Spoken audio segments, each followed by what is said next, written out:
I'm Shauna Davis, the Epicurean Connection, and today we are honored to have Rick LaFranchi here visiting us from Nicasio Valley Cheese Company. And we're going to have Rick share with us and you listeners the history of his dairy and cheese company and share with you his cheeses that are available in the marketplace. And he'll invite you to his dairy to taste his cheeses too. So Rick, please share with us about your creamery and dairy. Okay, well, thank you first of all for inviting me to be here today. This is quite an honor. Our relationship with Shauna goes back to probably 15 years ago, about 5 years before we got into the business. She was one of the really nice people we met at the 4 ACS conventions we went through to before we ever got into business. So a special relationship. It's lasted for a long time. Anyway, I'm Rick LaFranchi, part of the LaFranchi family in Nicasio, California. We've been in the dairy business in Nicasio since 1919. My grandfather started the dairy, took over a dairy operation at that time. And along with his wife, Zella Dulcini LaFranchi, who was a member of a family that actually lived next door and had been in the dairy business since the 1850s. And so anyway, we're fortunate to be part of that legacy. And for many years, the dairy thrived. It was a great ongoing operation. And went to the next generation. My dad's around 1960, and then came to our generation in the early 2000s. And at that time, the dairy business was in a great deal of difficulty.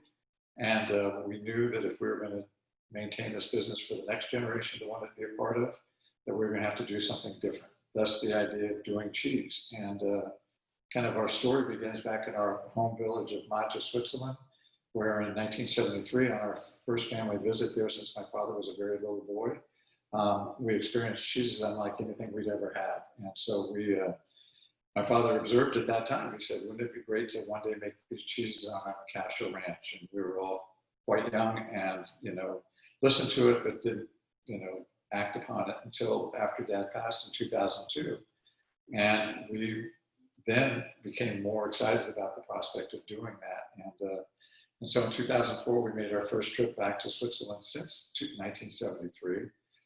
Had this thought in the back of our mind, we're only there for a couple of days. And the last day we were there, we experienced a cheese that was very special to us, given our limited knowledge of cheese. And anyway, we were able to meet Maurizio Lorenzetti, who was the cheesemaker. And we're quite inspired by what he was doing.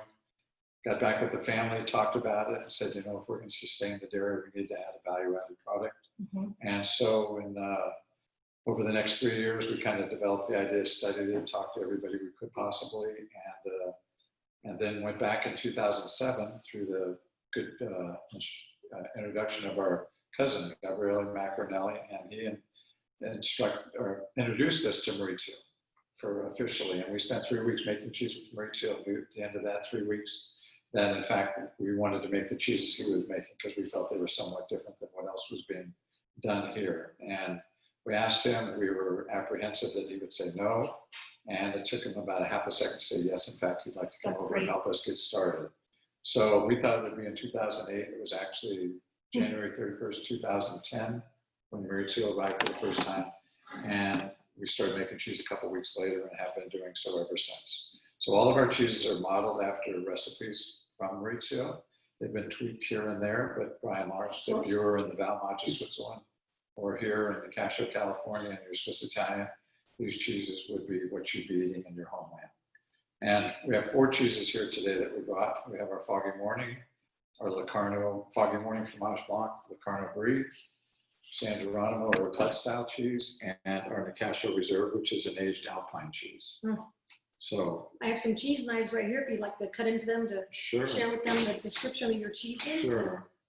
So I'll start with Foggy Morning. Like I say, Foggy Morning is a fromage blanc. It's very delicate. It's been compared to a delicate cream cheese. The great thing I really like about this cheese is, well, first of all, we make it on Thursday. We pack it on Monday. It's ready to go. So it's very fresh. But we've also, over the years, learned that by cryovacuuming, we can extend the shelf life out to about 83 days, versus when we first started making it, it was just wrapped. It was only good for about 21 days. So we still loved it that time. Yeah. We loved it in our old cheese shop. Yeah, right. So anyway, but the great thing about Foggy Morning is it's extremely versatile.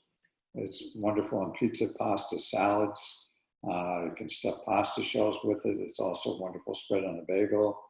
It's how it was introduced to us was actually spread on a baguette, drizzled with just a little olive oil and some cracked pepper, along with a glass of white wine, and it was terrific. And so it's a cheese that we like to say is good morning, noon, or night, and it's really only limited in pairings by your imagination because it goes well with virtually anything from craft beer to Sauvignon Blanc is especially good. Nice. Unoaked Chardonnays, and then can stand up to Pinots.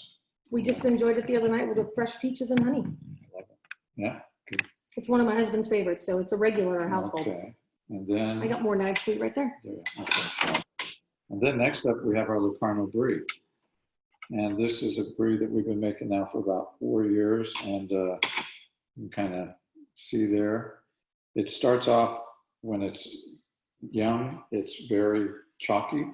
There's just a thin layer of cream around the inside of the rind. As it ages, that chalk turns to cream. And so it's got about an 80-day shelf life. And at about, I like it, it's ready to eat at about 3 weeks, but it gets progressively creamier and creamier as it ages. So when it's about 45 to 50 days, I feel like that's, to me, when it's at its absolute peak. And when it's about 2/3 cream, 1/3 chalk. And it's just a nice brie style cheese with a nice flavor. And it's been a real popular cheese for us. I love the size and the shape, is beautiful. Yeah, thank you. Yeah, 3-inch rounds. And then next up, we have our San Geronimo Raclette. And this is it's been a big success for us over the years. It's a great melting cheese. Think of the raclettes that you experience in, Switzerland, France, Germany, I think is kind of the epicenter of the raclette. And it fits favorably right in among those. And it's also, in addition to being a wonderful melting cheese, it's also a really nice table cheese, We love it with charcuterie. Yeah, it can also go a number of ways, and it also pairs well with beer and wine. Yeah. At Sierra Nevada had it for a number of years in their tasting room. So that's great. all right.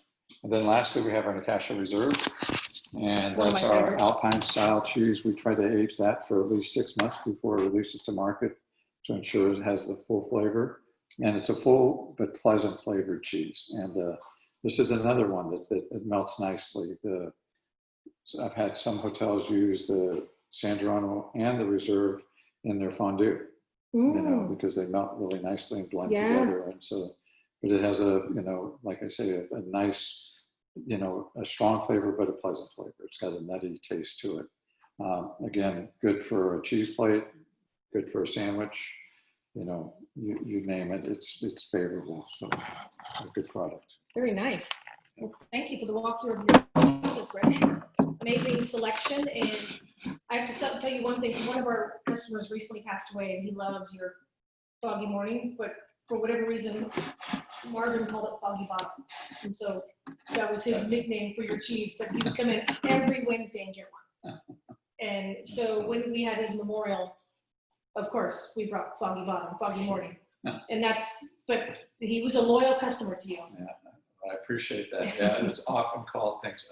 There's always foggy, but for whatever reason, it's not always morning. It can be a number of different, anything that goes with foggy.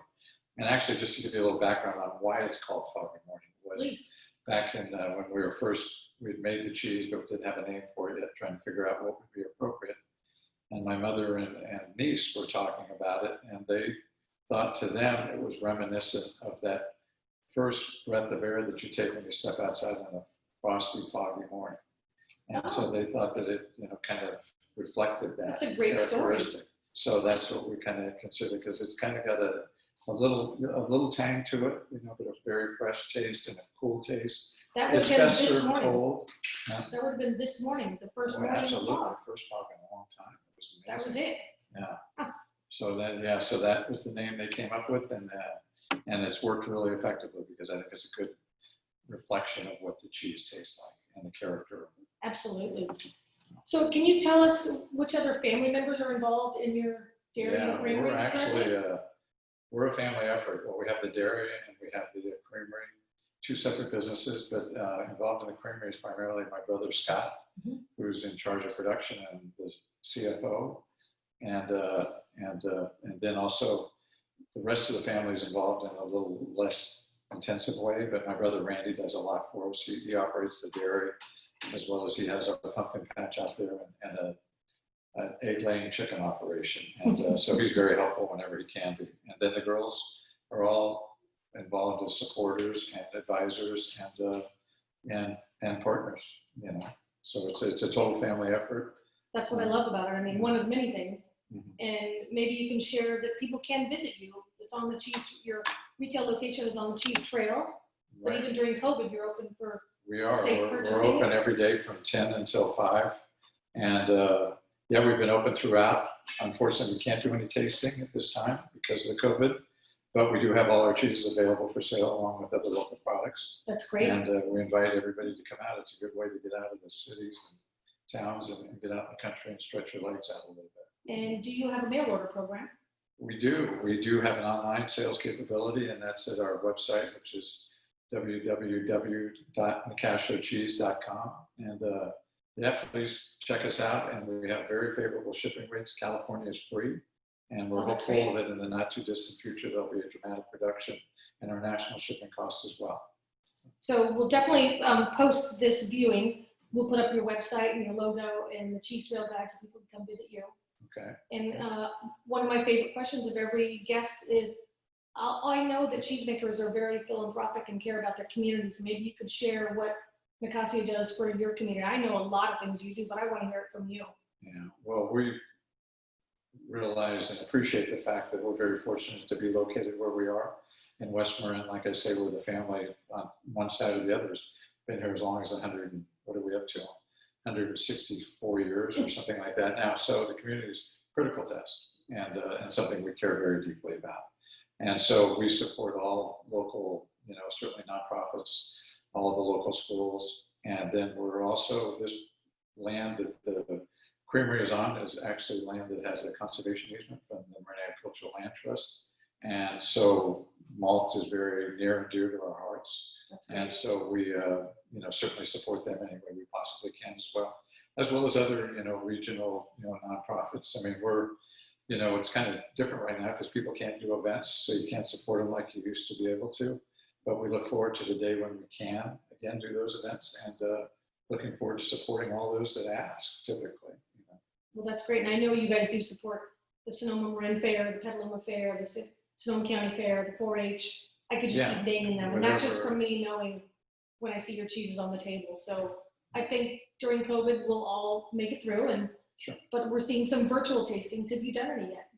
Done a few. Oh, great. Yeah, we've done some virtual tastings. Yeah, Those are and getting I have really more popular. coming up in the next 4 weeks. I think I have another 3 or 4. So That's great. It's getting more active with that, and certainly a great way to reach people and keep them aware of what we're all doing out here. We may have to collaborate on that. I have some virtual class requests. So I want to thank you for taking the time. You're our first in-the-house guest during COVID. So thank you for being a safe COVID guest and wearing your mask. And Right. I want to thank my daughter Karina for filming us. And we want to thank you for taking the time to share your cheeses. And we'll look forward to adding your cheeses to our new cheese case. Thank you very much. It's a pleasure to be here. My pleasure. Thanks again, Rick. Sure. Great, John. Thanks. Well,